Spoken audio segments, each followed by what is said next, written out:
Hola, soy Cristina Mitre, periodista y autora del blog de Beauty Mail. Bienvenidos a mi podcast, donde todas las semanas charlaré con los mejores expertos de la cosmética, la nutrición, el fitness y el bienestar, para que te sientas bien y te veas mejor.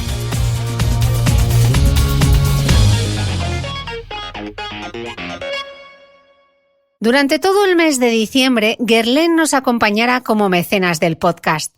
Esta es una colaboración que me hace una ilusión especial, porque Guerlain es para mí la gran mesón de la belleza, la elegancia atemporal de la cosmética bien hecha.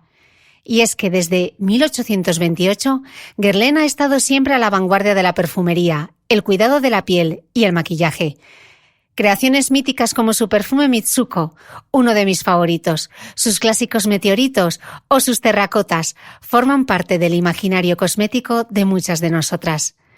Este compromiso con la belleza, la innovación y la transparencia se hace ahora patente en su línea de productos de cuidado para la piel Abel Royal, prueba de que el lujo, la eficiencia y la sostenibilidad sí pueden ir de la mano. En 1853, la abeja se convirtió en el símbolo de la casa y ahora Guerlain tiene como objetivo preservarla para asegurar la biodiversidad del planeta. Además, en su innovadora plataforma de trazabilidad BeRespect se puede ver el ciclo de vida de todos los productos de la firma, otra iniciativa pionera que permite arrojar luz sobre el uso de los ingredientes y los principales proveedores de Guerlain. A mitad de la entrevista os hablaré del último producto de Guerlain que he probado y me ha encantado. Mi invitada de hoy es licenciada en Psicología y colaboradora habitual en Aragón Radio y Televisión Española. Es además autora de 9 libros, divulgadora, conferenciante, podcaster, corredora y ya una voz habitual de este podcast porque no hay temporada en la que no me haya acompañado al otro lado del micrófono. Proyecto en el que seguro lío a Patricia Ramírez, a quienes muchos conoceréis como Patri Psicóloga, y quien será además recordada en los mundos de Instagram por haber acuñado un nuevo término, el de la protectora, para referirse a la crema de protección solar. Patri, por cuarta vez, bienvenida al podcast. Muchas gracias, Cristina. Es que tengo la escena de la protectora grabada en la cabeza. Estábamos en un puente grabando el documental en el Parque Río, si no me equivoco, vestida de deporte. Y me dijiste, ¿tú te habrás puesto? Digo, ¿qué? ¿La protectora? Me acuerdo perfectamente. Por eso yo siempre digo que proyecto en el que lío a Patri, porque es que hasta en el documental de Mujeres que Corren te dije, Patri, a ver si te vienes. Y allí que se vino se cogió el ave en mallas. Totalmente, sí. Es verdad que me fui en el ave en mallas. Ay, Patri. Oye, Patri, Así somos. Así somos.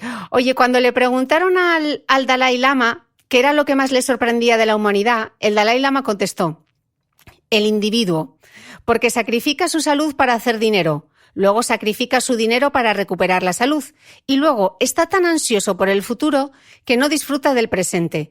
El resultado es que no vive en el presente ni en el futuro, vive como si nunca fuese a morir y luego muere sin haber vivido realmente.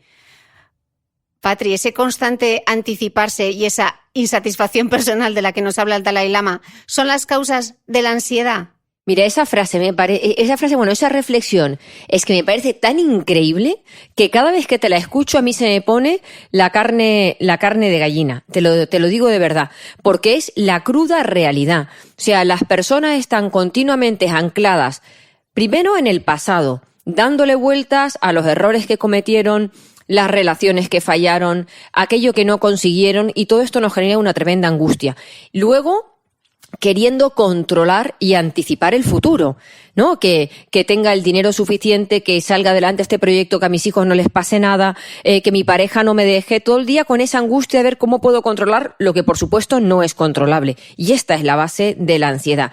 Y luego dejamos de estar en el presente. Sobre todo dejamos de estar en el presente porque el presente es como algo muy efímero. El presente es ahora y el ahora ya no es ahora porque el ahora hay otro nuevo ahora. Entonces la gente lo tiene un poco menospreciado o no lo valora lo suficiente porque tenemos realmente un presente detrás de otro. Dentro de 5 minutos tendré otro presente. Es como que es algo que no se me va a agotar. Pero lo que no nos damos cuenta es que cada presente se nos va escapando de las manos sin haberlo podido saborear. Tenemos como mucha confianza en nuestro yo futuro.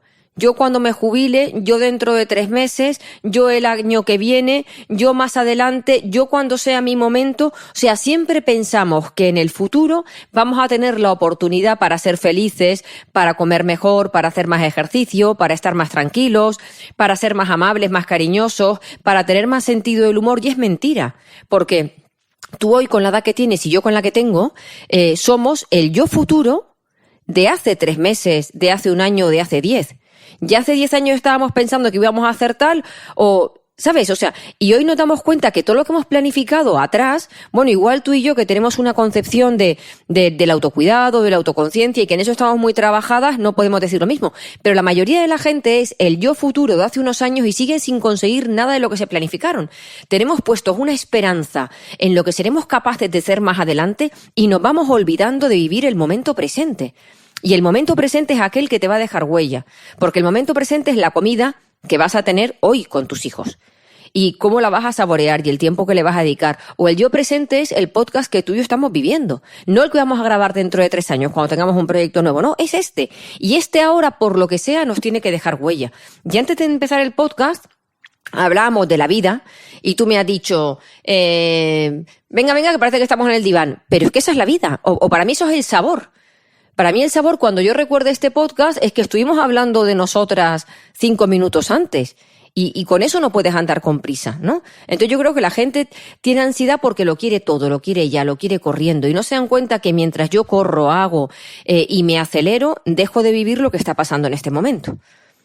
Para mí, Cristina, esto lo traduzco en tú tienes que ser. La vida hay que dividirla entre disfrutones y no disfrutones.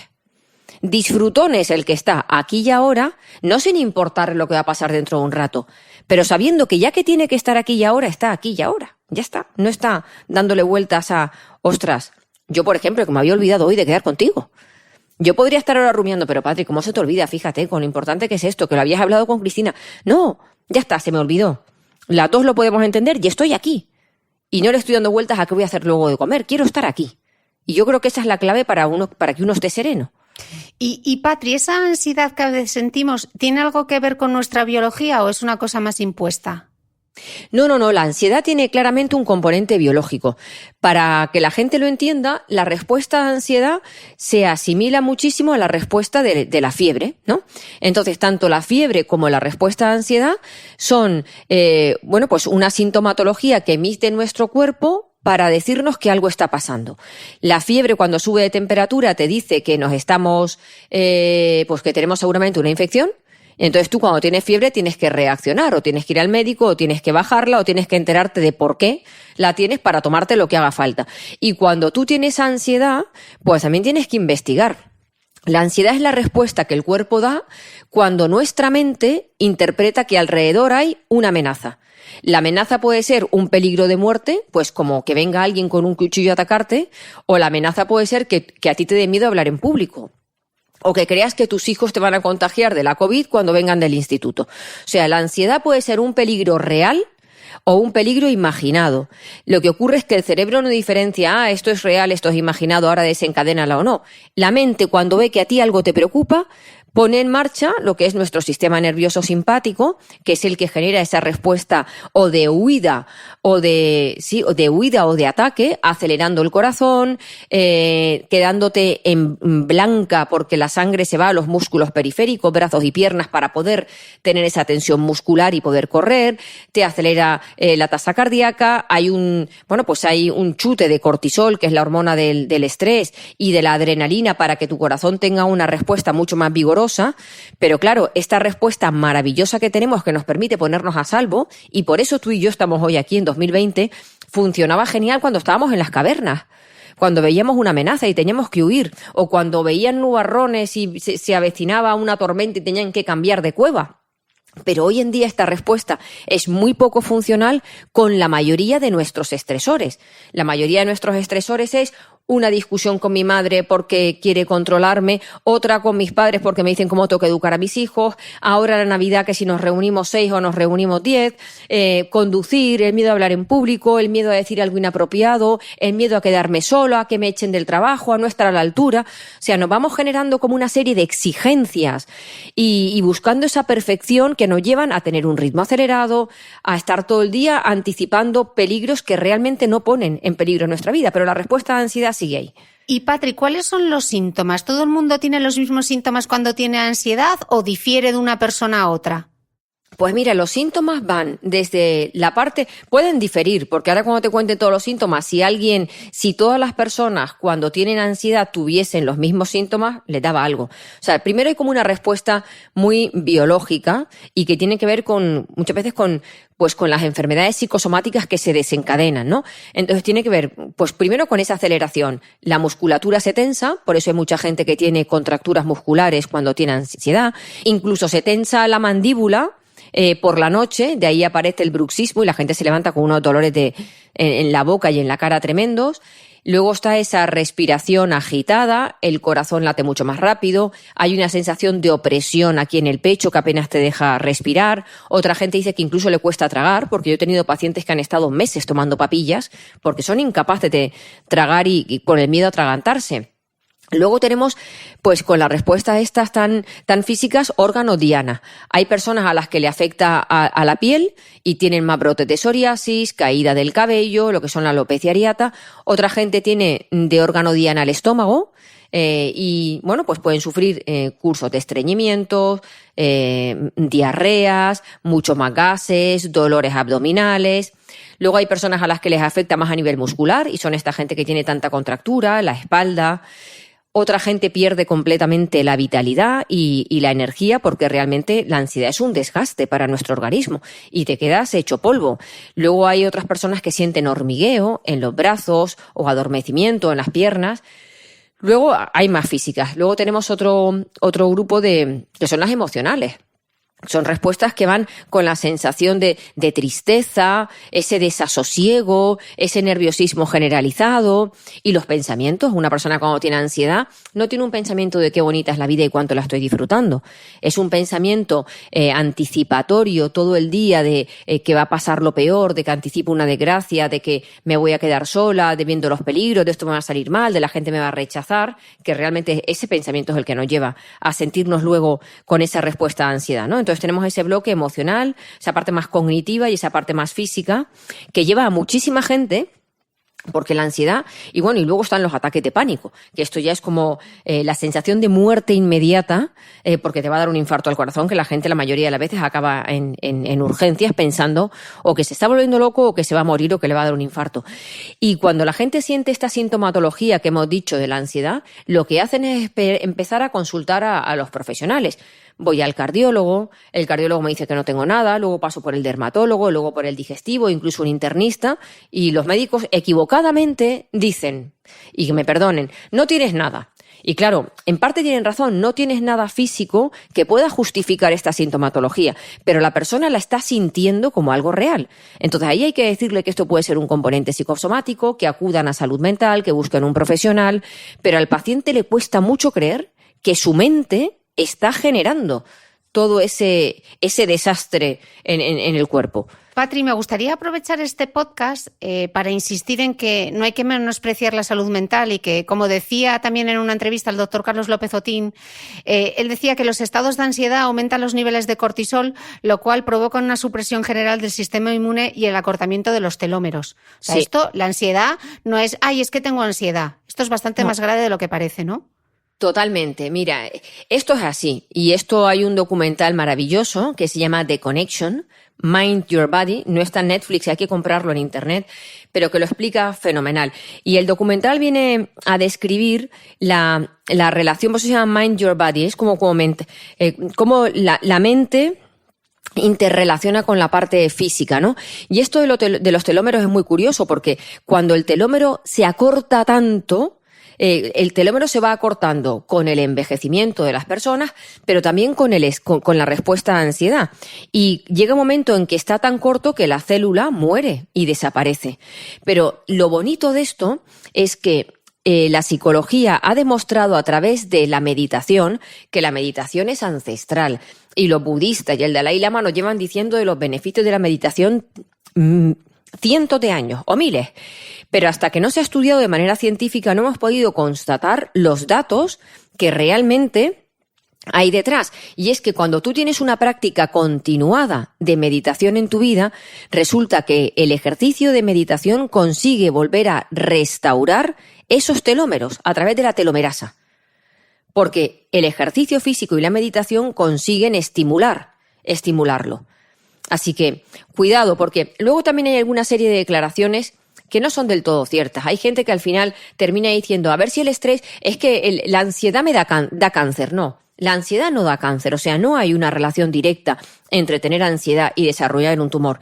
Hay una relación entre, como dijo el doctor, entre tener ansiedad, que tu sistema inmune se vea afectado por ello. El sistema inmune es el que se encarga de defendernos ante cualquier infección, pero en ese sistema inmune también están las famosas células NK, que son los natural killer. Entonces, ojito, porque si nuestro sistema inmune no funciona bien, pues no nos podrá defender ante temas tumorales o ante cualquier infección. De hecho, mucha gente con ansiedad, sobre todo con ansiedad en el tiempo, porque no es lo mismo la ansiedad que tú sufres durante 3 meses por un duelo o por una separación o por un traslado, que una persona que tiene un montón de pequeños estresores en su vida que le hacen tener ansiedad, no así a lo bestia, pero sí una ansiedad continuada durante 2 o 3 años. Esa para la salud es mucho más nociva.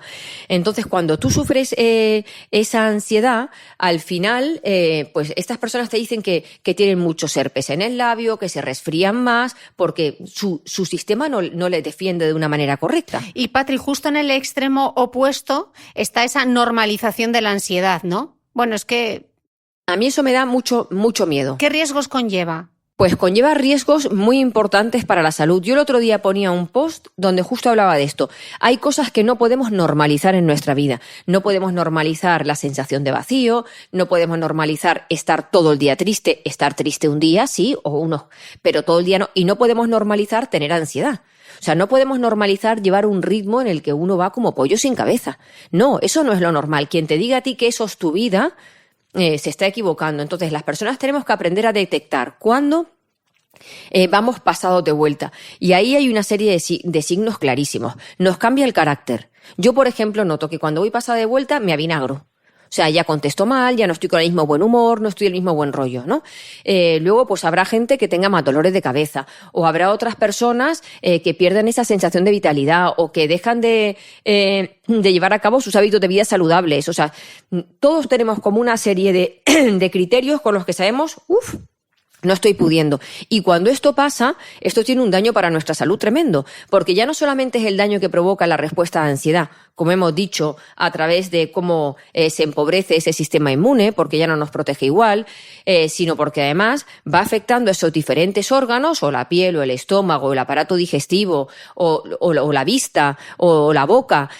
Pero no solamente eso, cuando uno tiene un periodo largo de ansiedad, de lo que primero se desprende de sus hábitos de vida saludables. Empiezas a beber más, o a fumar más, o a robarle horas al sueño, dejas de hacer deporte porque no encuentras el momento, comes mal, comes rápido, y de alguna manera tú dejas de cuidarte. Y eso sí que está directamente relacionado con nuestra salud física. O sea, cuando decimos que la ansiedad, la gente cuando dice que la ansiedad provoca cáncer, no es así. Lo que hace la ansiedad es cambiar tu estilo de vida y tus rutinas de tal manera que tú dejas de cuidarte y de comprometerte con aquello que es saludable para ti.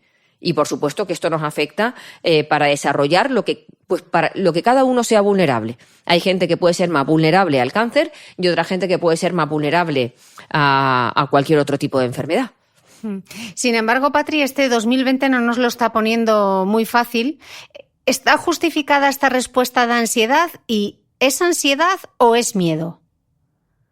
Pues mira, son las dos cosas. Yo creo que es la primera vez en la que yo creo que nuestra generación o nuestra época, la primera vez en la que nos damos cuenta que la respuesta a ansiedad es para defendernos de algo peligroso. Y aquí tenemos que diferenciar, yo creo que entre los dos tipos de ansiedad o de estrés. Hay un estrés que es negativo y hay uno que se llama eustrés, que es positivo. El eustrés tiene que ver con esa respuesta de alerta y de activación que nos permite estar muy pendientes de no meter la pata, entre comillas, ¿no? O de hacer las cosas bien. Yo creo que ante una situación de pandemia donde nadie sabía por dónde venía ni qué teníamos que hacer, donde ha habido una noticia contradiciendo otra, donde ha habido unas líneas que luego se han cambiado, donde luego se ha endurecido, se ha flexibilizado, ha vuelto otra vez, o sea, donde ha habido tanta incertidumbre, la incertidumbre va de la mano del miedo y de la ansiedad, porque a las personas, por lo general, lo que nos da seguridad es tener las cosas bajo control. O sea, a ti te da seguridad saber qué vas a cocinar durante la semana, si tienes en casa todos los alimentos, a qué colegio van tus hijos, con quién salen, a qué hora llegan, qué vas a tener, cuánto ganas al mes, cómo te puedes planificar con eso, qué te vas a poner mañana. O sea, todo eso nos da seguridad. ¿Por qué? Porque permite que nuestro entorno esté controlado y eso nos ayuda a anticiparnos y a prevenir y a sentirnos más seguros. Pero ha llegado una pandemia que nos ha puesto patas arriba, que nos ha cambiado nuestras rutinas, nuestra manera de trabajar, ha confinado a nuestros hijos. Hay parejas que se llevaban mal que durante el confinamiento han conseguido llevarse bien, porque a partir de ahora se han empezado a ver más.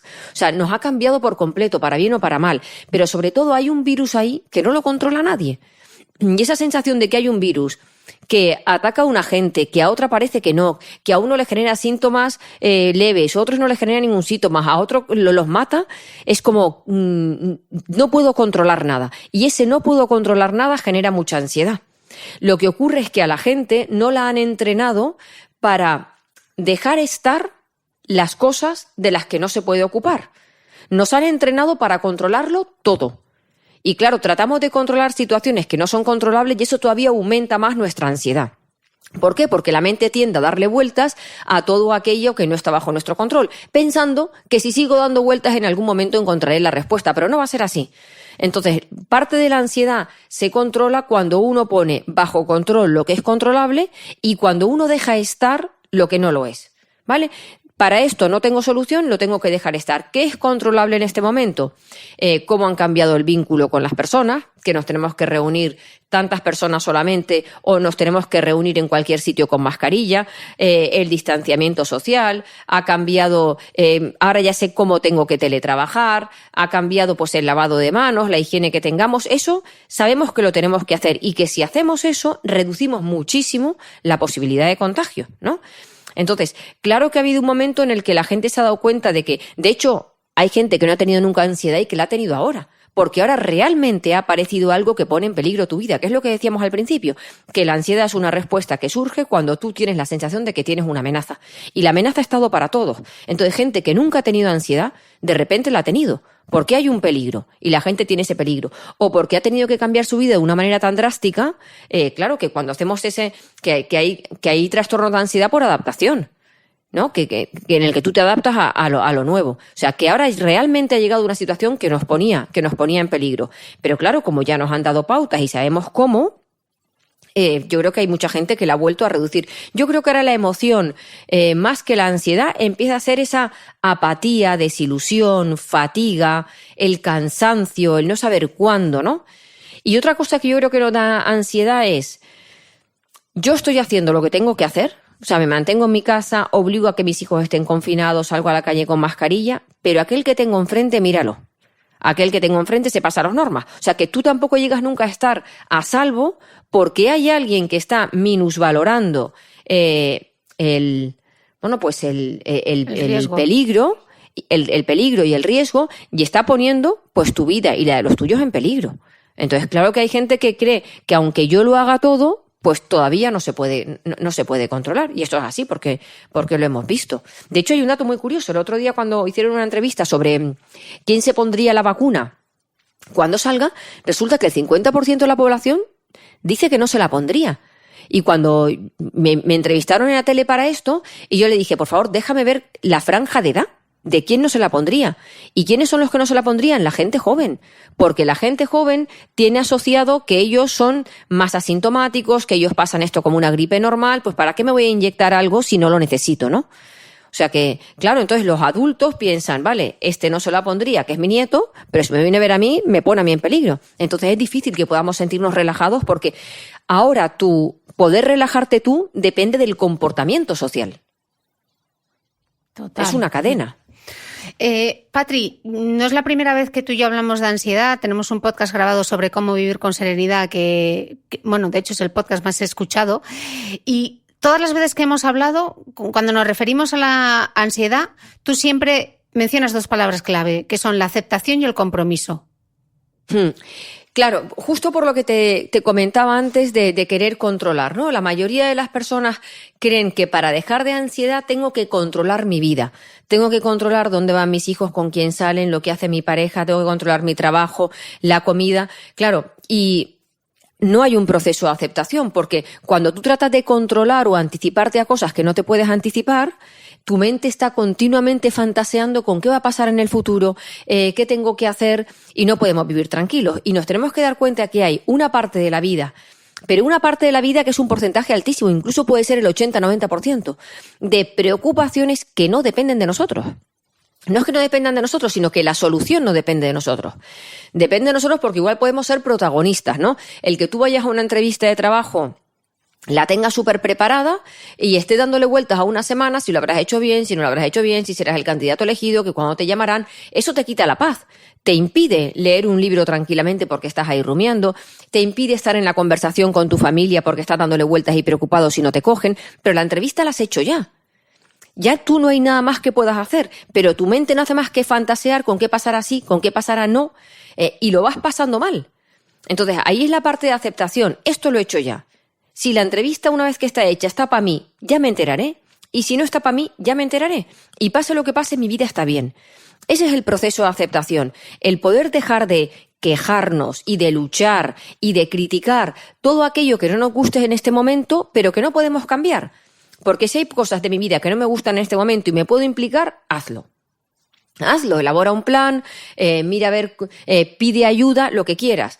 Pero si hay cosas de tu vida que no te gustan, que te hacen sentir mal, que no las puedes cambiar, tienes que trabajar ese proceso de aceptación. Es que no te queda otra. Y a la gente lo de aceptar, tú le dices que lo tienes que aceptar y es como si le estuvieses ninguneando.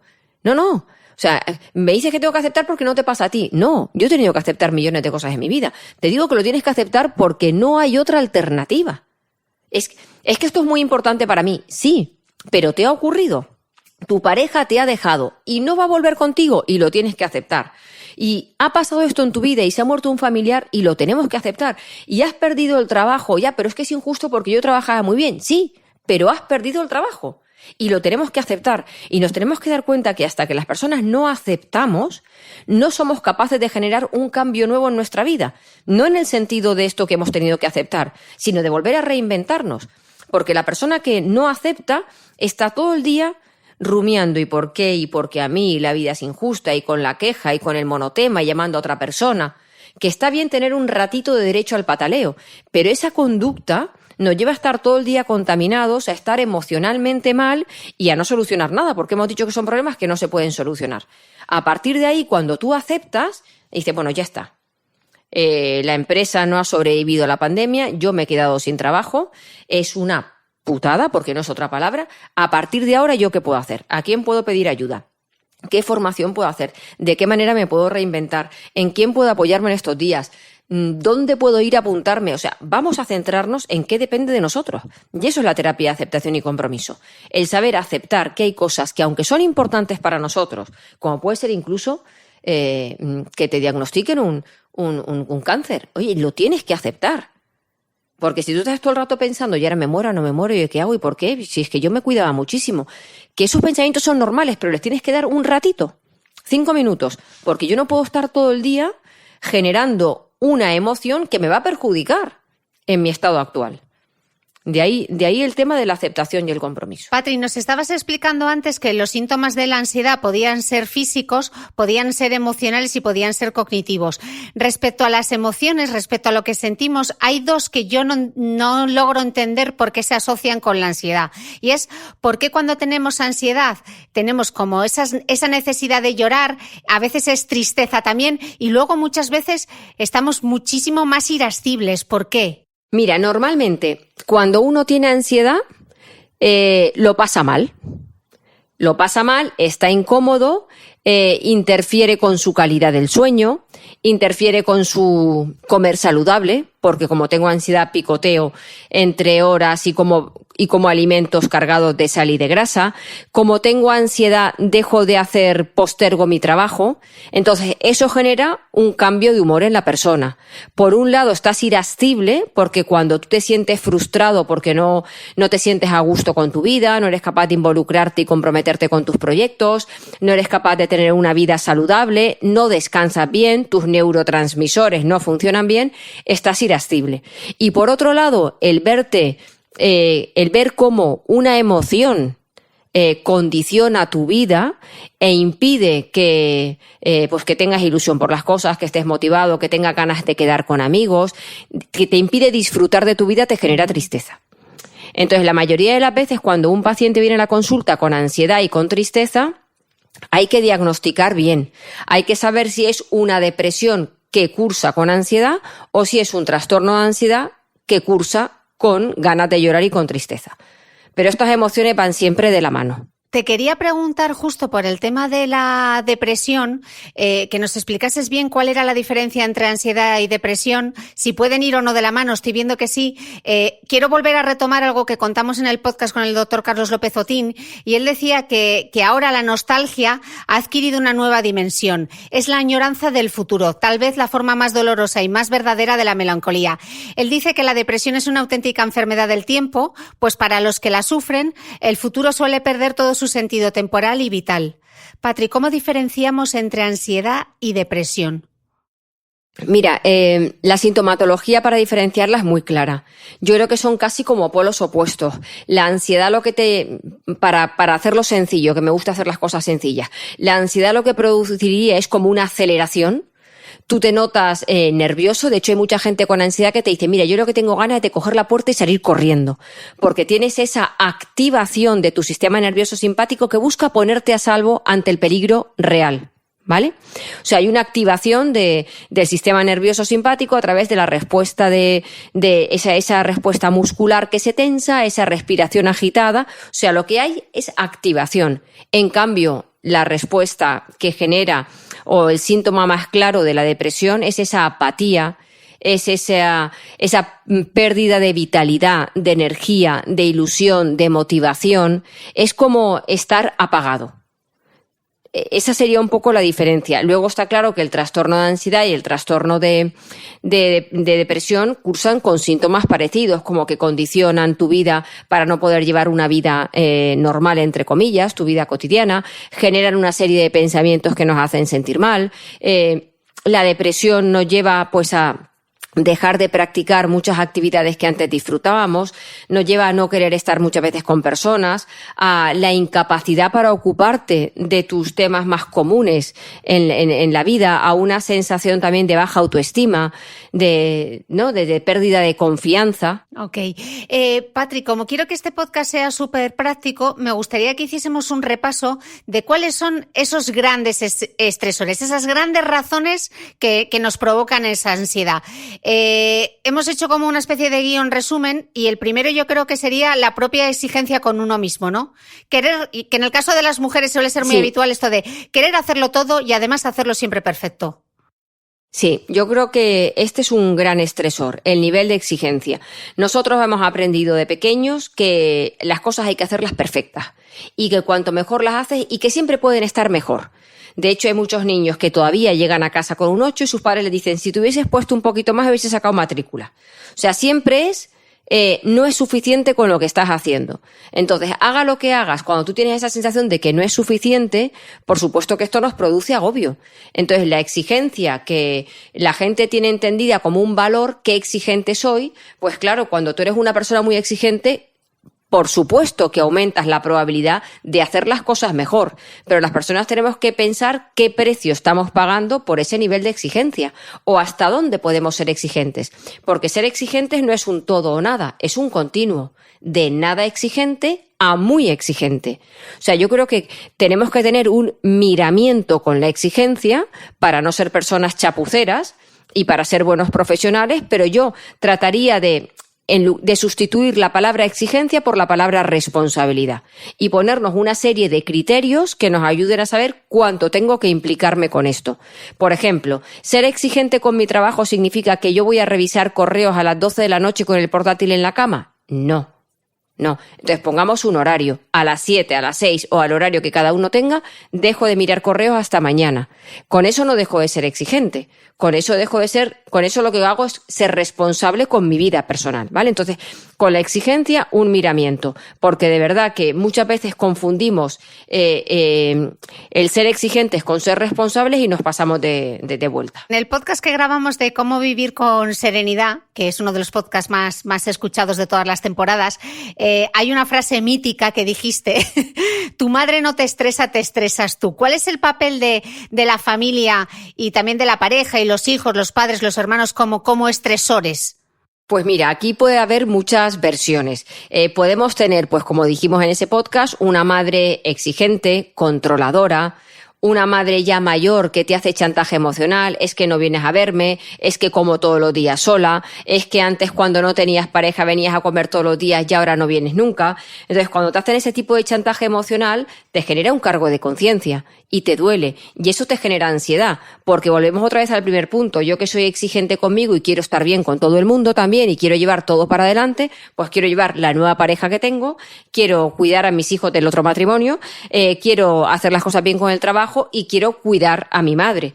Y eso me exige sacar un tiempo para ella que de repente dejo de tener para mí, ¿no? Entonces, en la familia podemos tener ese tipo de chantaje o de control, o también nos puede estresar pues que tus padres vengan a casa y te digan, pero ¿cómo dejas comer eso a tus hijos? ¿Pero cómo dejas que te contesten así? ¿Pero por qué los dejas que vayan vestidos de esa manera?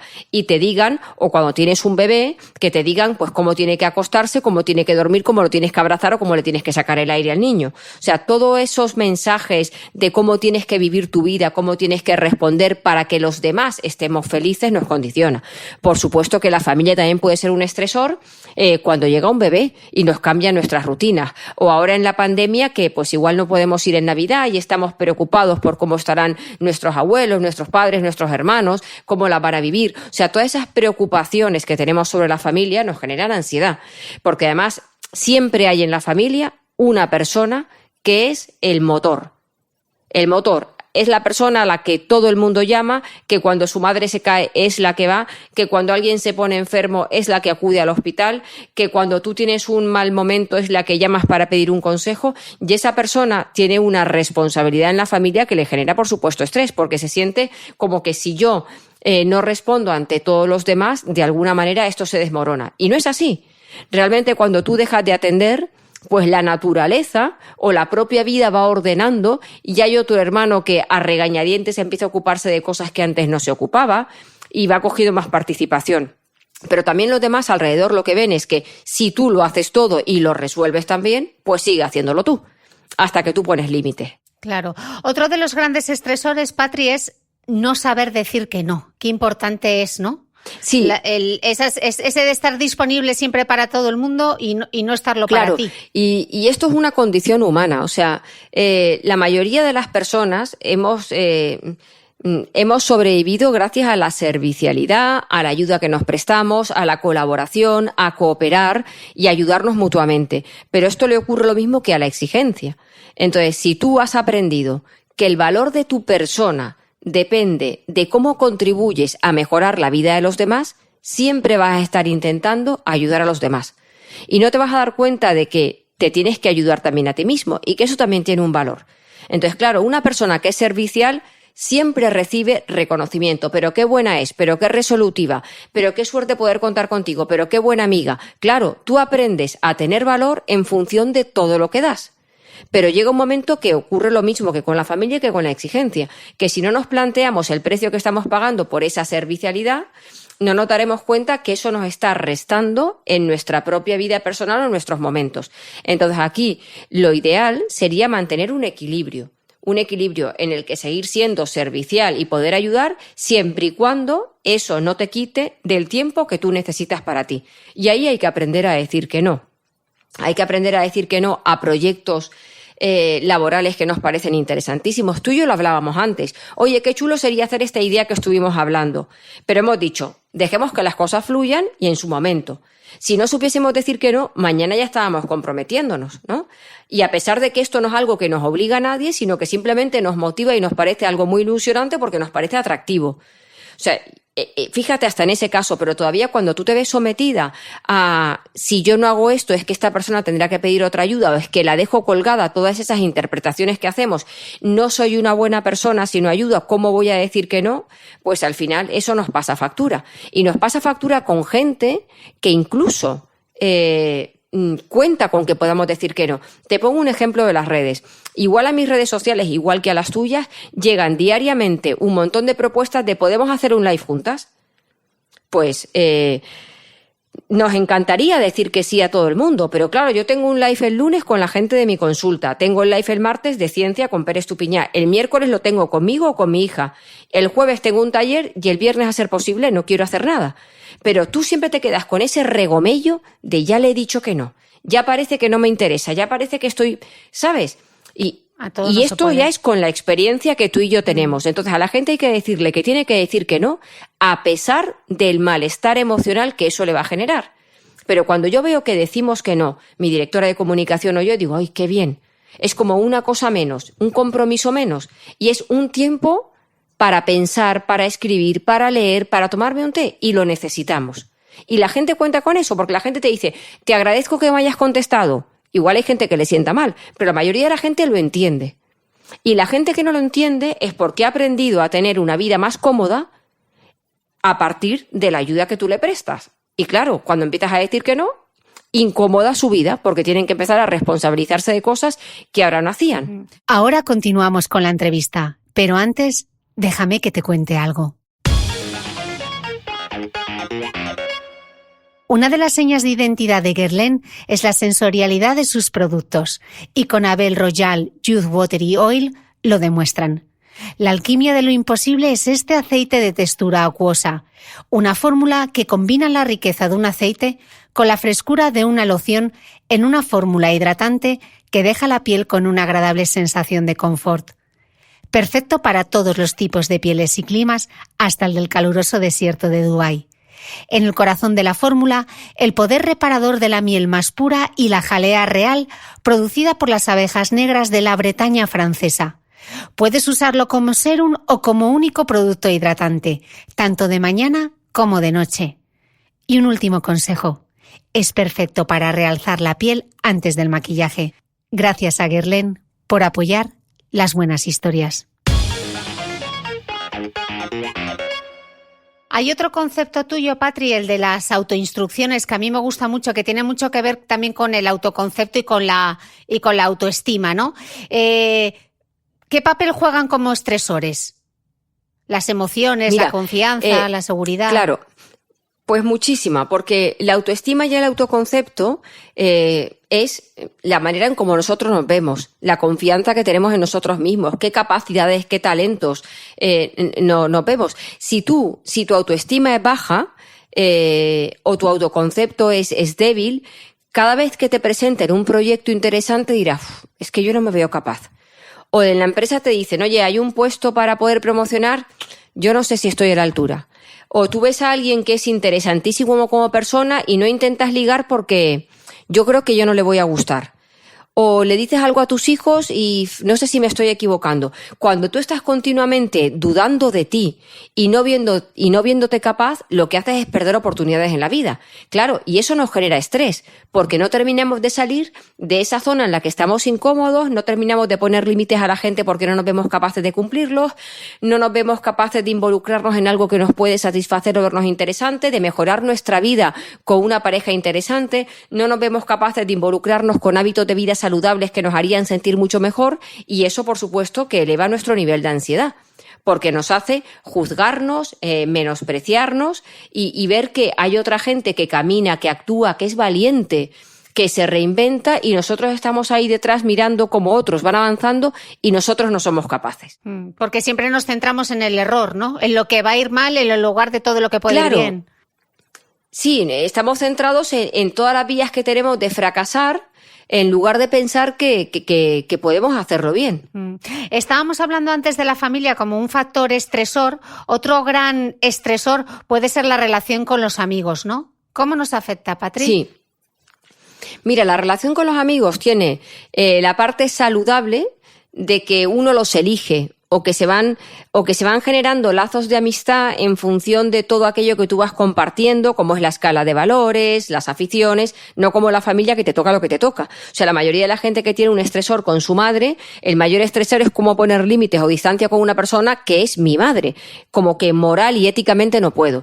¿Qué ocurre con los amigos? Que hay muchas veces que uno va generando lazos de amistad, pero que no son saludables ni son honestos porque la gente tiene miedo a estar sola. Entonces, esta persona que medio me hace caso y que me pide algún favor y se lo hago, que veo que me valora, pues al final termino estableciendo una relación, pero que no es una relación honesta, ¿no? Porque hay una relación en la que hay intereses de por medio y que muchas veces no sabemos romper. O hay veces en que tenemos relaciones de amistad con gente que nos gusta, a la que queremos, pero que nos pide demasiado o que nos pide mucho más de lo que luego hay de vuelta. Entonces, ahí también suele haber un conflicto de intereses que nos genera ansiedad. Esa sensación de que yo soy la que organiza siempre a mi grupo de amigos, la que elige siempre el restaurante donde ir, la que organiza la escapada del fin de semana, la que hace las propuestas, la que tira del carro, la que cuando alguien tiene un problema estoy ahí y me ofrezco, pero que cuando yo tengo algo, incluso estoy hablando por WhatsApp y me cambian de conversación y no me preguntan, pero oye, ¿qué te pasa con esto? Cuando tú tienes esa sensación de que tú das mucho y no recibes tanto, pues a la gente las relaciones de amistad les genera ansiedad. Entonces, si esas relaciones de amistad realmente valen la pena, yo creo que es importante sentarte a hablar con tus amigos y expresar cuáles son tus necesidades en ese grupo. Porque hay veces en que el otro pues no tiene tu sensibilidad, no tiene tu empatía y no es capaz de detectarlo. Cuando la relación es verdadera, tú tienes que sentarte con tus amigos y decir cómo te estás sintiendo en ese vínculo, en esa relación, cuáles son tus necesidades y qué necesitas de esa persona. Y si la relación es buena, seguramente habrá cambios, porque la otra persona estará interesada en satisfacer lo que tú necesitas. Otro de los estresores, Patri, son la falta de hábitos de vida saludable. Esto lo hemos hablado mucho nosotras con todo el tema del autocuidado. ¿Qué nos puedes decir de la importancia del estilo de vida? Mira, el propio estilo de vida saludable puede ser un estresor porque impacta directamente en nuestros neurotransmisores.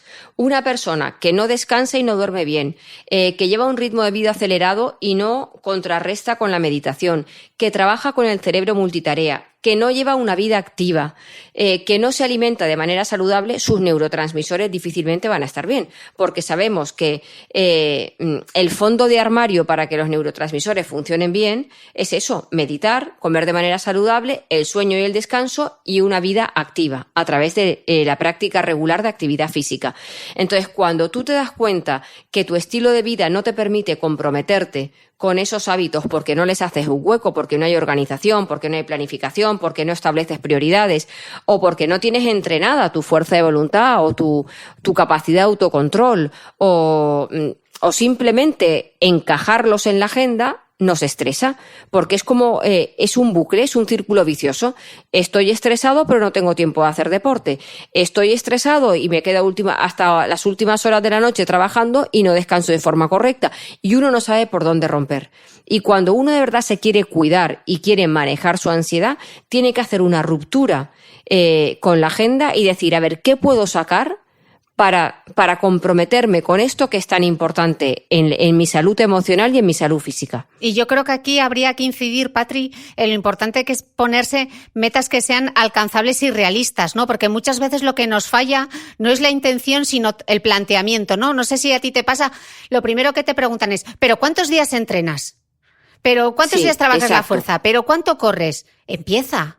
No empieces ya pensando en el cuántas veces, cómo, cuántas repeticiones, ¿no? Sí, a la gente hay que decirle que de todos los hábitos saludables que hay por trabajar, que yo he nombrado aquí lo de meditar, dormir, comer bien y hacer deporte, pues habrá gente que diga yo tengo que reducir mi consumo de alcohol, yo tengo que dejar de fumar, tengo que tratar de tomar menos medicamentos de los que tomo, yo qué sé, lo que cada uno tenga, vamos a elegir uno. Porque está claro que nuestro autocontrol y nuestra fuerza de voluntad no da para más. Entonces vamos a empezar con uno. Y con uno vamos a hacer una planificación que vaya de lo más simple, lo más sencillo, a lo más complejo. Pero empecemos por hoy. Vale, hoy, ¿qué puedo hacer, por ejemplo, con la alimentación para mejorar mi vida? ¿Puedo empezar a cambiar una copa de vino por un vaso de agua? ¿Puedo empezar a dejar de tomar procesados al mediodía para cocinarme algo saludable? Ya si tomas procesados por la noche, da igual. Vamos a empezar con la comida. O sea, vamos a empezar con cosas como muy sencillas, para que la persona vaya cogiendo control sobre esa situación. Si de entrada nos planteamos una meta muy complicada, al final nos va a costar porque cambiar los hábitos es algo muy complicado y vamos a tirar la toalla. Entonces hagamos una planificación a medio y largo plazo, nunca a corto, y con cositas que sean muy pequeñitas, pero que vayamos convirtiéndolas en pequeños hábitos que al final configuren el gran hábito de lo que es comer de manera saludable o llevar una vida más activa. Patri, los escuchantes del podcast se sorprendieron muchísimo cuando la exgimnasta Almudena Cid reconocía en la entrevista que cuando estaba en el podium ella pensaba que no era tan buena y que se sentía como una impostora por estar ahí arriba. Lo escuché. Alguien que es la excelencia dentro de su deporte. ¿Cómo nos afecta este síndrome del impostor a la ansiedad? Pues mira, el síndrome del impostor es mucho más característico de mujeres que de hombres. Y está relacionado, pues, con lo que dijo Almudena, con esa sensación de que no soy tan buena como para estar aquí. Estoy engañando a la gente, que algún día se darán cuenta que no soy tan brillante. Y esto genera mucha ansiedad porque tu sensación es de que estás haciendo algo que para ti es sencillo y que es fácil, y esto tiene que ver con tu talento, pero que los demás están sobrevalorando de una manera que no es real. O sea, hay como una diferencia en la percepción del trabajo que hacemos. Por ejemplo, Almudena es una diosa de la gimnasia, pero me voy a ir a mí. Entonces yo muchas veces cuando veo en las redes sociales, y no tengo el síndrome del impostor, pero cuando yo muchas veces en las redes sociales veo tu post-it me ha hecho reflexionar, tus mensajes me están cambiando la vida, yo pienso, ¿pero cómo va a ser eso? Si para mí es algo como muy sencillo de comunicar y muy fácil. Pero una cosa es que para ti, en mi talento igual está comunicar fácil. Entonces para mí es fácil y entonces no tiene valor.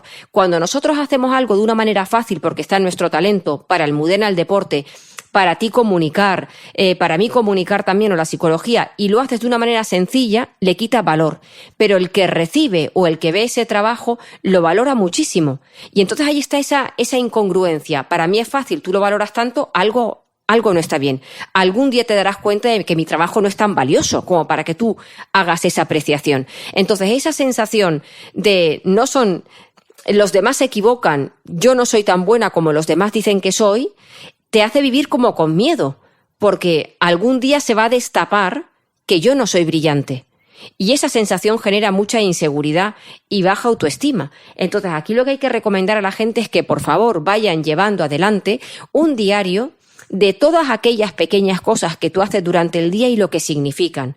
En este caso, yo podría poner en mi diario, he escrito un post sobre el autocontrol y hay gente que me ha dicho esto y esto y esto. Igual es porque ellos no conocen esta herramienta y les va a servir en su vida. Qué bien que algo que para mí me parece sencillo tenga tanto valor para la gente. Y yo cada día vaya tomando conciencia del impacto que tiene eso que hago.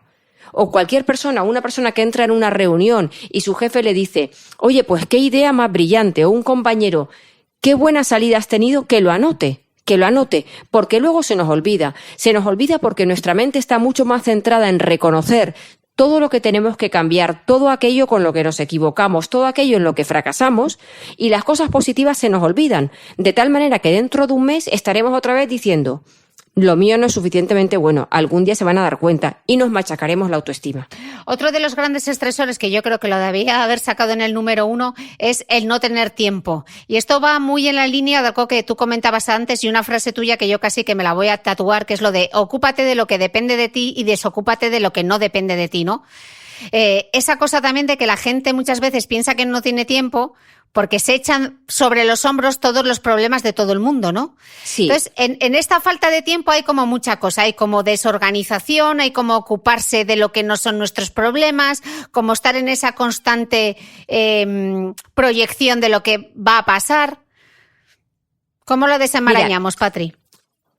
Pues yo creo que no tenemos la costumbre de organizarnos y de planificar. De hecho, hay mucha gente desorganizada, caótica, que organizarse y planificar ya lo ven como una pérdida de tiempo. Sí, hombre, ahora me voy a poner yo a hacer una agenda. Pues, entonces, esto tendría que ser algo que enseñásemos en la escuela a los niños. A llevar una agenda, a llevar un horario, a poner tiempos a cada una de las actividades que tenemos que hacer, a calcular el tiempo previo a esa actividad si requiere un desplazamiento, o a calcular que, vamos a poner el ejemplo del podcast de hoy. Hemos tenido al principio una incidencia, ¿no?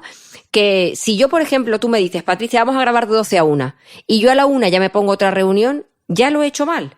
Porque yo tengo que calcular que cada situación que manejo puede tener un margen de error. Entonces me la puedo poner a la 1:15, a la 1:30, o no ponerme nada más hoy. Y esto es lo que hace la gente. La gente lo que hace es ir apretada como los tuercos los tornillos de un submarino. De 12 a 1 esto, de 1 a 2 esto, de 2 a... Y esto es imposible porque en algún momento te encuentras con tráfico, en algún momento te encuentras con que pierdes la cobertura, en algún momento te encuentras con un problema que hace que ya lo siguiente no encaje. Entonces, aprender a planificar significa, a ver, ¿yo qué tengo que hacer hoy? ¿Y cómo ordeno esto con su tiempo de antes o su tiempo de después para manejar esos errores? Luego, también tenemos que trabajar el estar a una sola cosa a la vez. Porque si tú estás en una reunión mirando los correos en el ordenador, haciendo caso del móvil, tu mente está distraída y al final la mente se dispersa, tienes que decir, a ver, espérate, vuelve a repetirme eso que es que no me he enterado, y alargamos mucho más las cosas porque estamos con el cerebro multitarea que solo enlentece nuestra efectividad y nuestra productividad.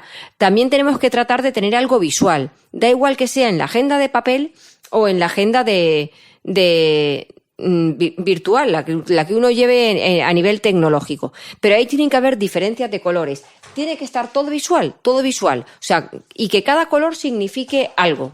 Con los tiempos, con horarios, para que tú con un golpe de vista, otra. Le estoy enseñando, es que me ha enseñado, no lo puedo, pues no la veis, pero me ha enseñado su charuca agenda, entonces yo le he enseñado la mía también. Exactamente. Las cosas tienen que estar escritas y es muy importante que en tu agenda virtual o de papel, ahí compagines tu agenda personal con la agenda profesional. O sea, en mi agenda de trabajo pone la hora y el día al que voy a hacerme el láser. ¿Por qué? Porque si no lo pongo, se me cuela una reunión o una call con alguna empresa. No. Tiene que venir todo. ¿Cuándo vas al supermercado? ¿Cuándo vas a correr? ¿Cuándo vas al láser? ¿Cuándo tienes una reunión? ¿Cuándo das una conferencia? ¿Cuándo tienes un live? Todo. Porque la gente las tiene aparte y de repente, pues, ¿qué hacemos? Pues como me doy cuenta que tengo algo del trabajo y el trabajo es prioritario, voy desplazando todo lo que tiene que ver con mi vida personal o con mis responsabilidades del hogar y luego la gente va agobiada. Y también es muy importante que establezcamos prioridades. El día tiene las horas que tiene y no da tiempo para todo lo que tú quieres meter. Entonces, si no da tiempo, tienes que delegar, buscar asistencia doméstica si es posible, pasarle otras responsabilidades a tu pareja, a tus hijos o a quien toque, dejar de hacer cosas que son completamente inútiles. Que de alguna forma tenemos que dedicar un tiempo a saber manejar nuestro tiempo. Y cuando invertimos el tiempo en aprender a planificar y organizar, luego todo se nos facilita muchísimo. Me encanta eso de invertir tiempo para aprender a gestionar nuestro tiempo. Tú tienes... Sí, la gente lo ve como una pérdida. No, todo lo contrario. Tú tienes 4 trucos que yo los tengo súper apuntados, que me parecen súper importantes para esta frase de no tener tiempo. Y dices, antes de meter, saca, anota en la agenda, haz que sea una prioridad y refuerza cada logro. Es maravilloso este resumen. Claro, exactamente. Es un poco todo lo que hemos hablado. Antes de meter, saca. Es lo que decía antes. Vamos a ver qué estoy metiendo durante el día y qué puedo sacar. Sacar es delegar, dejar de hacer, contratar a otra persona. O sea, yo hubo un momento en el que a mí mis redes sociales o mi trabajo o todo me abrumó. Y entonces, pues, ¿qué tienes que hacer? Pues contratar a una persona que al principio la gente dice, ya, pero es que es un gasto más. Y es un gasto que es una inversión que luego va a dar su fruto. Pero si tú no empiezas a delegar y tratas de llevarlo todo para adelante, al final lo terminas haciendo mal. Yo llevaba el tema de mi facturación y no había una factura que hacía bien. Pues porque no es mi especialidad, es verdad. Entonces, ¿qué hice? Pues delegar. Y lo delego, todo lo que puedo lo delego. ¿Supone que tú generes menos ingresos? Pues seguramente, pero es que vives con mucha más tranquilidad. Con mucha más serenidad. Patri, otro de los grandes estresores, o para mí es un gran estresor, son las redes sociales que pueden ser un punto gatillo. En inglés, de hecho, se denomina SAD, Social Anxiety Disorder, creo que en español es trastorno de la ansiedad social. Súper habitual en adolescentes. ¿Qué nos pasa con las redes? Bueno, el trastorno de la ansiedad social es un poco el trastorno que tenemos, que antes me he confundido yo, perdona. Cristina, el trastorno de ansiedad social es el que tenemos relacionados con la gente. El trastorno con las redes sociales está un poco vinculado a todas las expectativas que tenemos sobre cómo va a responder la gente cuando cuelgue algo, a la dependencia de esos likes y cómo esos likes favorecen o machacan mi autoestima, a la necesidad de estar continuamente comunicándome y de no perderme nada, que es el famoso el fear of missing out, el FOMO ese, ¿no? Es decir, voy a estar todo el rato conectado porque puede salir una noticia, puede llegar un TikTok, puede salir una foto y tengo que comentarla y tengo que estar ahí, ¿no? Es esa ansiedad por no estar conectado con lo que tú has convertido en parte de tu vida, que es el estar comunicado con los demás, el recibir la información de los demás, los likes, el ver cómo la gente reacciona. Eso de cuelgo algo y voy a ver cómo la gente reacciona y estar continuamente a ver qué comentario me han puesto, qué like me han puesto, si alguien me ha desaprobado, si a alguien le ha parecido bien, si esto gusta o si esto no gusta, es poner tu autoestima y tu seguridad y confianza en manos de las personas que están ahí fuera que ni siquiera conoces. Que esto es lo peor, que ni siquiera conoces. Nosotras somos personas adultas, pero los adolescentes, la gestión emocional de todo esto es complicado, ¿eh? Y tan complicado, porque además, como los adolescentes tienen una corteza prefrontal inmadura. La corteza prefrontal es esa zona del cerebro que es la que nos ayuda a valorar las consecuencias de nuestros actos y nos ayuda a ser más pacientes y menos impulsivos, y ellos la tienen todavía muy inmadura. Entonces no siempre valoran la respuesta que dan, las palabras que utilizan, las reacciones que tienen, y esto al final se queda todo escrito. Porque aunque tú trates de borrar un comentario, ahí está todo escrito. Y en un futuro, cuando tú vayas a trabajar, te dirán, oye, esta reacción que tuviste aquí, que llamaste esto a tal persona, o sea, hay que tener mucho cuidado porque suelen reaccionar en caliente sin medir las consecuencias de lo que comparten. Patri, ya hemos visto qué es la ansiedad, cuáles son los grandes estresores. Sí que me gustaría despedir este podcast con una parte como muy práctica de ese decálogo de 10 cosas que podemos hacer para poner a raya nuestra ansiedad. Vamos para allá. Lo primero, que hemos hablado ya, el fondo de armario, ¿vale? El fondo de armario para todo el mundo. Comer de una manera saludable, que yo creo que hay tanta información, con que sigan a la boticaria García y a 4 más, uno tiene herramientas, a Juan Revenga, a Basulto, a Carlos Ríos, que lo sigan, ¿vale? Para comer de manera saludable. No menospreciar el tema del sueño, que yo sé que la gente acaba agotada, que acuesta a los niños tarde, que tú dices, y este ratito para mí, pero este ratito os ha costado 1 hora de sueño. Entonces vamos a tratar de buscar ahí el poder dormir y descansar, la actividad física y meditar. Cuando la gente me dice, yo no tengo tiempo para hacer deporte, digo, si tú no tienes tiempo para hacer deporte y para meditar, no tienes tiempo para cuidar de tu salud mental, y tu salud mental entonces para ti no es importante. Es así de claro, o sea, que sea como sea, tenemos que buscar 5 minutos para meditar y un tiempo al día para ejercitarnos. Es imposible que una persona no consiga hacerle hueco al deporte, imposible. Ya sé que hay momentos puntuales como la llegada de un bebé, lo entiendo, o una semana de una punta de trabajo porque tienes que entregar el trimestre porque eres asesor fiscal, pero si en tu vida durante 3 meses tú no sacas media hora diaria para hacer deporte, tienes un problema. Tengo una sorpresa para los escuchantes de este podcast, porque tengo que decirles que el ejercicio de fuerza, que soy muy pesada, alivia la ansiedad. Hay un estudio de la Universidad de Limerick, de Irlanda, totalmente, que se publicó recientemente en octubre, y aunque hay bastantes limitaciones a la investigación, los expertos explican que si te sientes tenso, trabajar la fuerza merece la pena y que no tiene que ser algo que nos intimide, ¿no? Que de hecho se pueden entrenar la fuerza de muchísimas formas, con ejercicios sencillos como las flexiones, los abdominales o las sentadillas, o unas pesitas. Así que para aliviar la ansiedad, no solamente correr, trabajar la fuerza, funciona. Yo esta mañana he ido. Tick in the box. Yo he jugado al tenis. Sí, vale, Patri, exacto. ¿qué otras cosas nos ayudan a la hora de combatir esta ansiedad? Mira, entrenar ejercicios, antes decíamos que lo que se activa cuando uno tiene ansiedad es el sistema nervioso simpático. Vale, pues vamos a entrenar una serie de ejercicios que ayuden a regular toda la parte fisiológica. Al margen de meditar, que lo hemos dicho ya, también podemos trabajar la relajación muscular de Jacobson, que aquí a la gente la invito a que se descargue gratuitamente en mi iVoox o en el Spotify la relajación. Y aquí lo que hacemos es durante 20 minutitos tensar y relajar músculos de tal manera que la musculatura se relaja y el cerebro interpreta: si mi músculo está relajado, es que igual ahí tampoco hay tanto peligro. No os preocupéis, perdón, Patri, que pondré el link directo en las notas del podcast.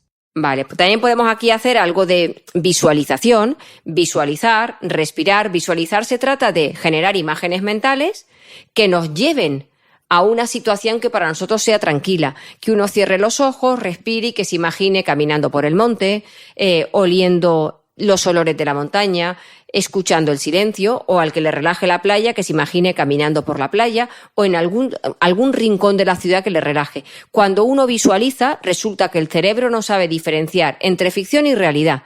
Cuando uno está visualizándose en un lugar tranquilo, el cerebro cree que tú estás en ese lugar tranquilo y genera ese tipo de emociones. También podemos hacer meditaciones informales, que consiste en simplemente estar presente.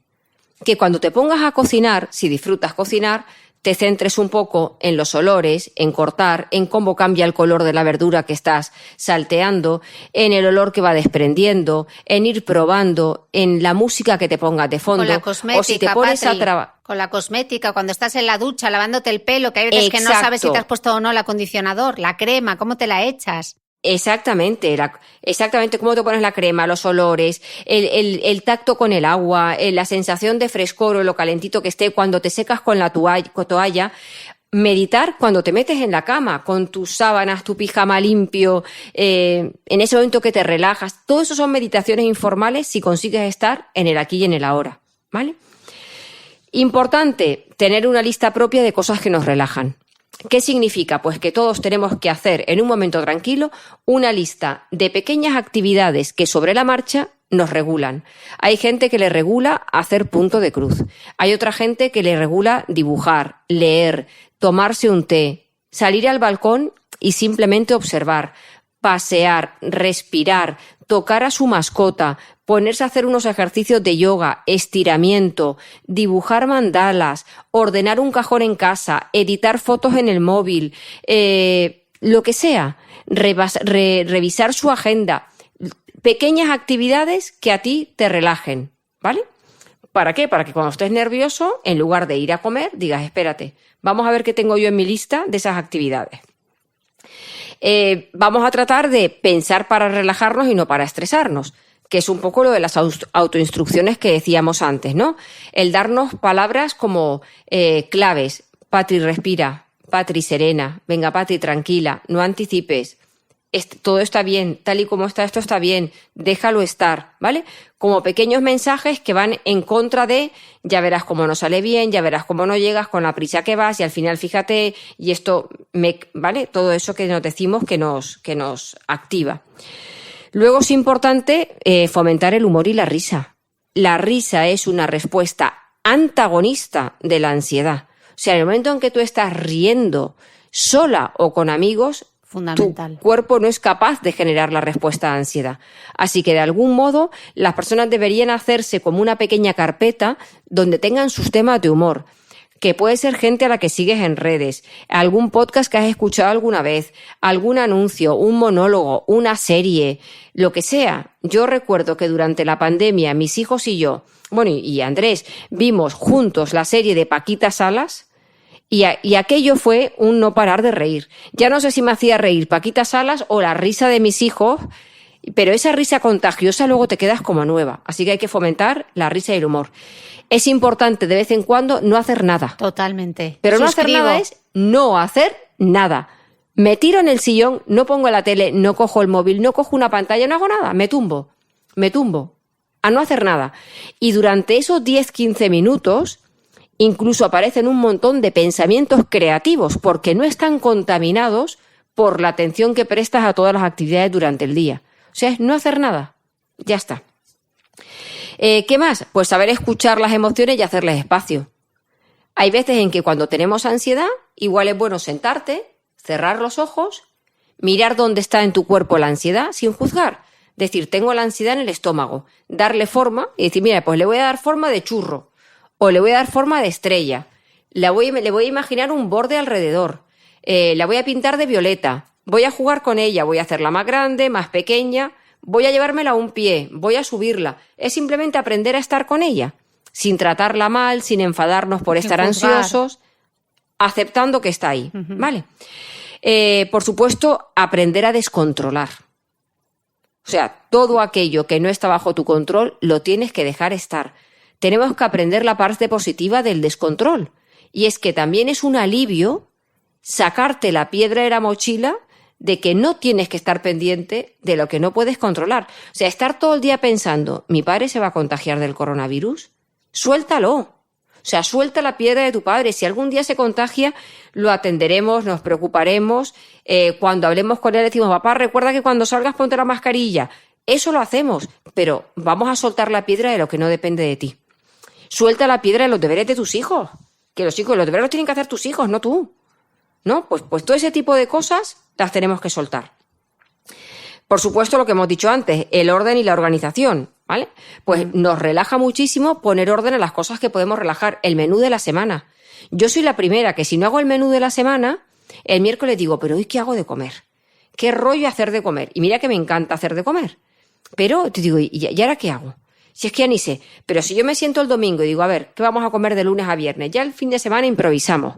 Y eso me lleva el lunes a hacer la compra por la mañana y tener todo en casa, pues de alguna forma me relaja saber que tengo eso controlado. Tener rutinas, o sea, que haya un cierto orden para una serie de actividades. No todo en la vida puede ser rutinas porque rompemos la improvisación, la creatividad, un poco la naturalidad. Pero igual sí que tenemos que tener una serie de rutinas en casa que nos den orden y seguridad. Patri, tú tienes aquí un consejo buenísimo respecto también al autocuidado, que te he oído decir que tus cosas no son para cuando te sobra el tiempo, tienes derecho a dedicarte tiempo. Qué importante es este mensaje. Importantísimo, porque, y esto tiene que ver un poco con lo que decíamos antes de la agenda. Si tú en tu agenda no pones el tiempo para ti, para tu deporte, para tu masaje, para el fisio, para leer, al final tú crees, esto para cuando me sobre el tiempo, pero el tiempo no sobra. Y al final somos, las madres sobre todo, es lo que sobre para mí. Que sobra una croqueta, me la tomo yo si nadie la quiere. Que sobra un dinerillo a final de mes, me doy un capricho. Que sobra tiempo, pues entonces me doy una ducha más larga. No somos lo que sobra. O sea, tú tienes que respetar tu tiempo y darle una prioridad. Y si no lo encaja dentro de la agenda como esa prioridad, ese tiempo nunca aparece. Porque a mí, si hay alguien por ahí que le sobre el tiempo, que levante la mano y lo diga. Pero a mí no me suele pasar, ¿vale? Bueno, pues en esos consejos también diríamos lo de delegar, lo de dejar de hacer y renunciar a según qué cosas, el poner límites y decir que no, vivir con coherencia. Esto es muy importante para la ansiedad. Hay gente que a veces predica una serie de valores y luego se da cuenta que en su empresa con los trabajadores o con lo que hace, pues no se comporta conforme a su escala de valores. O que tiene envidia de situaciones cuando para esa persona la envidia no es un valor bonito. Entonces tenemos que tratar de convivir y ser coherentes con nuestra escala de valores, porque eso nos da mucha paz. Luego tienes tú otro, Patri, que no has mencionado, que me gusta mucho cuando hablas de ello, que es el bien interpretar, el pensar bien de los demás, que es tan poco habitual. ¿Tú sabes la tranquilidad que da pensar que la gente es buena? Que por supuesto nos vamos a equivocar, porque alguno no es tan bueno. Y alguno se aprovecha, alguno tiene mala intención, pero no es la mayoría. La mayoría de la gente es gente buena, que es gente que quiere facilitarte la vida, gente que no te va a clavar una puñalada. Entonces, estar todo el día viviendo con quién me puede fallar y no voy a ser honesto con mis sentimientos porque no me quiero mostrar vulnerable y a ver lo que digo, que no me vean inseguro, no se vayan a aprovechar de mí. Y esto no lo comparto porque quiero ser reservada, no sea que luego la gente tenga fuerza por conocer mi intimidad. Cuando vas por la vida de esa manera, aparte de estar todo el día autorregulándote y buscando no meter la pata, esa desconfianza nos genera mucha inseguridad, porque esa desconfianza lo que dice es: vivo en un mundo hostil, vivo en un mundo donde la gente es mala y es peligrosa y me van a fallar. Y claro, estás todo el día en estado de alerta para ver quién es la persona que te va a hacer daño. Entonces a la gente hay que bien interpretarla. Y si tenemos alguna duda, pregunta. Y cuando alguien te falle, pues lo alejas de tu vida. Pero hasta que eso ocurra, porque, vamos, algo tenemos que tener claro. Aunque tú vayas malinterpretando por la vida, el que te va a fallar, te va a fallar. O sea, malinterpretar no te asegura el ponerte a salvo de las malas compañías. Total. Patri, que yo creo que cuando vuelva a reescuchar esta entrevista me van a salir tantos sumarios y tantos titulares, porque ha sido sumario tras sumario, sumario tras sumario, grandes aprendizajes. Maravilla volver a hablar contigo. Bueno, ya sabes, como donde no hay 4 no hay 5, donde no hay 5 no hay 6. Volveremos a repetir porque nos han quedado muchas cosillas por comentar. Darte las gracias como siempre y nada, ya sacaremos algo para meter otra cosa y hacer eso que tenemos entre manos. Exacto. Genial, Cristina, pues ha sido un placer estar por aquí. Muchísimas gracias y muchísimas gracias a vosotros y nos escuchamos de nuevo el próximo domingo.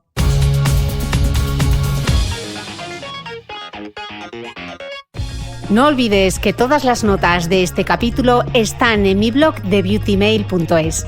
Además, si no quieres perderte ninguna entrevista, suscríbete al podcast de Cristina Mitre en tu reproductor de podcast habitual. Y un último favor, si me escuchas en Apple Podcast, regálame unas estrellas y déjame una reseña, porque así ayudas a que este podcast siga creciendo. Muchas gracias y nos escuchamos de nuevo el próximo domingo.